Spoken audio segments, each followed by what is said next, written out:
In today's video, I'd like to go over something that I personally used to struggle with and that I also see other designers, especially beginners, to struggle with. And that's how to make your UI elements the right size. How big should your buttons, your forms, your interactive elements, your headlines, your text, how big should it be to provide a good user experience and to be generally to make your UIs look good? There are going to be two things that are going to be important here, right? So it's going to be usability or accessibility, meaning if your elements are actually big enough or visible enough to be interacted with, to be perceived with ease, not only for people with perfect eyesight and perfect motor skills, but also maybe for those who are visually impaired or otherwise have any other difficulty navigating and using devices and user interfaces. And the second consideration we are going to keep in mind are actually aesthetics or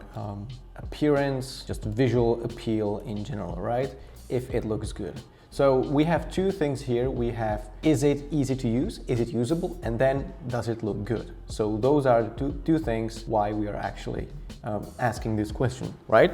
So let's make a deduction here. Let's start with a premise, with a statement that I think all of us can agree on. And that is that UI elements should provide a good user experience, right? So that's all UI elements or all UIs should basically keep these two things in mind, right? And this means that text and icons should be easy to read, should be big enough with your target audience in mind. Again, consider people that are, for example, visually impaired or older people that do not simply have 20/20 eyesight, but at the same time it should be small enough not to take over the whole screen, right? These texts and icons. And here I want you to consider phones for seniors, right? For older people. What is specific about those phones is that all the user interfaces are extremely simple. The buttons are very big. Also, all the text and icons are also big. That is to accommodate any visual impairment or motor skill impairment that these people usually have, so that these are usable for them, right? So always with your target audience in mind. So when you are designing phones for seniors or apps that will be used by seniors, you usually want to make these user interface elements large and extremely easy to interact with. And also they should be small enough not to take over the whole screen, right? Obviously with some exceptions. So that's for text and icons. And then also when it comes to interactive or touch elements on touch screens, right? So smartphones and tablets, they should be, again, simply, because you want to provide a good user experience, they should be easy to touch. They should be big enough to be easily pressed, which means 7 to 10 millimeters at minimum for touch targets, and any pixel or point dimensions depend on this, right? So you have there are different phones, different devices with different DPIs, which is dots per inch, which is a resolution, so how many points per inch are actually present on the physical screen, right? So if you have a high DPI, this means that there's going to be more points to achieve this size for user interface for interactive elements. Personally, think that interactive elements can take up a whole screen only if important enough, right? So it doesn't make sense to have a button that covers the whole screen.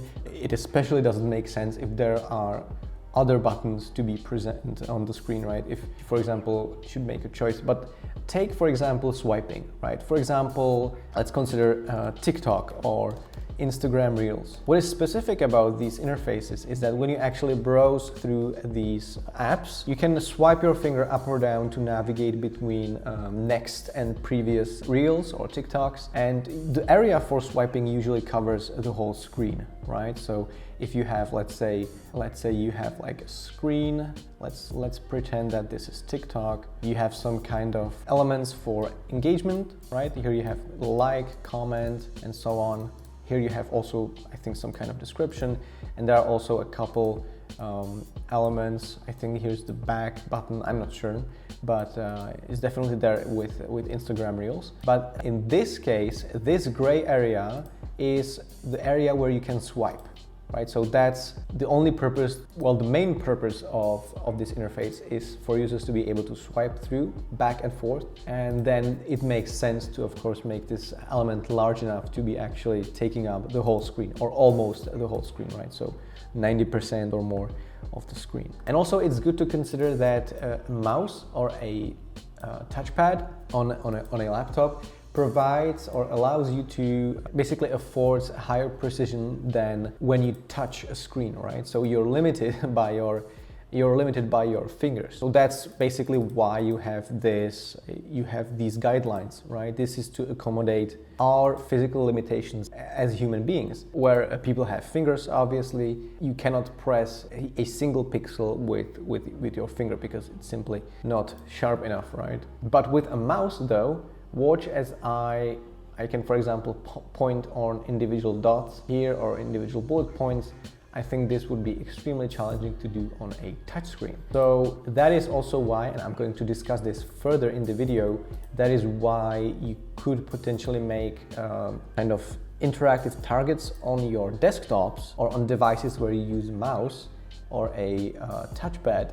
These targets can be smaller than this because you have a higher precision device. Right, and so how big should these elements actually be? So whenever in doubt, test or get inspired. So what you should definitely do is preview your design or your prototype on a target device at 1:1 size. With Figma, this is extremely easy. You get this preview mode, or you can connect, I think you can download a Figma app to your phone and then design specifically for your phone and then see the final result. That's the closest you can get to the final product actually. And also, if you're not sure, you can do 2 things, or 3 things actually. You can test it by yourself with your users, ask somebody to try and use the prototype you have created and ask them if it's easy to use, or even use famous interfaces, right? Use famous interfaces, apps and websites to decide on the size of these UI elements. That is something that I do actually quite often when I'm not sure about text size. Right? If I'm designing a mobile app and I'm not sure, or a mobile website, and I'm not sure about font size, I always compare these font sizes with, for example, screenshots from native iOS apps or Android apps. So you can be sure that a lot of resources went into designing and testing these interfaces. Let's consider like a settings app on your iPhone, for example. So you can be probably sure that if you use a similar font size as these native apps are using, you can't go wrong there. Right, so here's an example, let's say. So this is supposed to represent the iPhone 11 Pro, or I made it as tall as the iPhone 11 Pro, and the iPhone 11 Pro, I think, has 144 millimeters. So here I placed some UI elements, radio buttons and some kind of buttons here, and tried to measure how big they should be, how big they actually are. Right, so in case of this button, I mean, you don't have to measure this to see that this is like too small for a phone. Like imagine if this were a phone, this button is hardly readable, right? And also the actual size confirms this hypothesis. If you measure this or compare the height of this element against the height of the whole phone, you get 3.43 millimeters, which is definitely well below, actually twice as small as the minimum dimension with these guidelines that I outlined previously. If you take a look at the next button, the one that says maybe, you can see that when we measure the height, it comes up to 9.53, which falls between, which kind of adheres to these guidelines, and also it visually makes sense, right? Maybe this is something that you get the more you are trained, the more experience you have as a designer. But like for me, when I look at this button, I immediately see that this button is reasonably large and also not too small and not too big. It's not surprising to me that it is actually adheres to these guidelines. And then this huge button that says a bit much, that's just obviously that's too big, right? But for example, if this were an interface for an app that would serve as calling emergency for seniors, then it actually might make sense, right? Everything comes down to the context and the target audience you are actually designing for. But for the general population, we can agree that this button is a bit too large. Similar to our radio buttons right here. Again, this is hardly readable.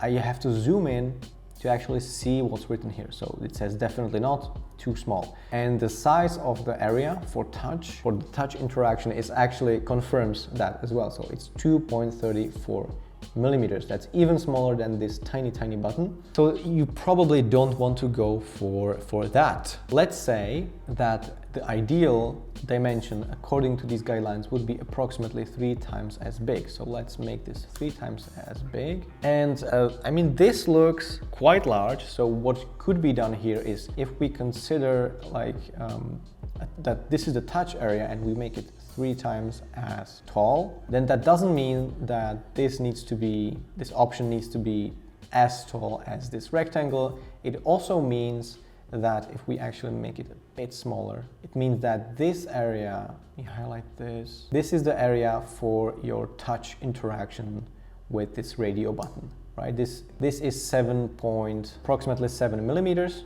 tall, and you can see that it looks, again, compared to all these other elements, it looks reasonably sized, at least in my opinion, right? So here we could write maybe the right size. If we actually make this area clickable or tappable, we adhere to these guidelines. And then also obviously this is too big, right? So you probably don't want to make your radio buttons this big. Again, make sure it looks and feels reasonable, right? And measure your final outcome. So when it comes to desktop websites or apps, what I generally do is I use 16 points for base or 15 points for base and paragraph text, and then I build my UI elements around that. I also personally aim for 7 to 10 millimeters on desktop as well, although as I said, you can go a bit smaller since the user has a mouse or a touchpad, which offers increased precision. And what I mean by the second bullet point in this section is that, let's say that we had a 16-point text. This is 32, but let's pretend that this is 16, right? So let's say I'm designing at 200% size. If I had a base text, I could make it a menu item, and then I could like add an auto layout, maybe take into consideration what the touch area or the click area around such menu item, how big could that actually be, right?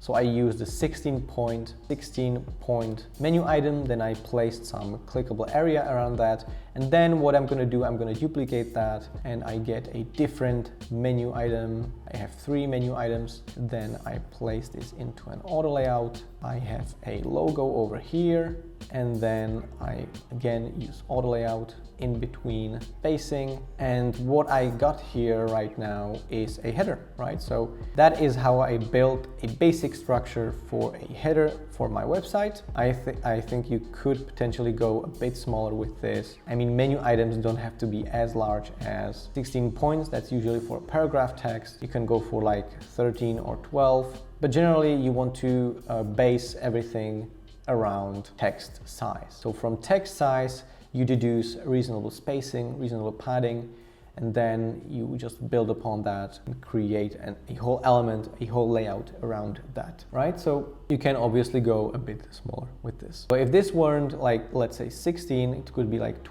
12, which means the size would go to 24. Yeah, I think this looks like a reasonably sized header. I'm planning to do a video in the future about designing a landing page, so just take this as an approximate basic guide. And also all the rules that I have outlined previously, which means test, create a prototype, and then preview that at 1:1 size, that also goes for desktop or web apps. So if I had to summarize all of these things to a couple sentences, is make your text easy to read, make your interactive elements easy to click, and then use tried and tested interfaces as your guide, or test yourself. And then also make sure your elements don't look ridiculous. I'm aware this is not very specific, but that's definitely a rule that I use. So if something looks out of line, if something looks weird and awkward,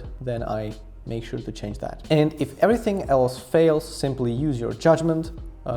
Look at your design and change the size of all ridiculous looking elements, right? I already mentioned that.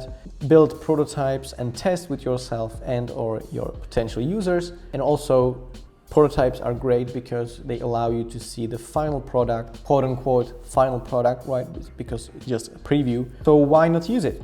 And especially if you're using Figma, Figma has great prototyping options, so make sure to use that. Thank you for watching. Leave a comment below if there's anything unclear, if you have any questions. Leave a like if this video helped you, and I will see you in the next one.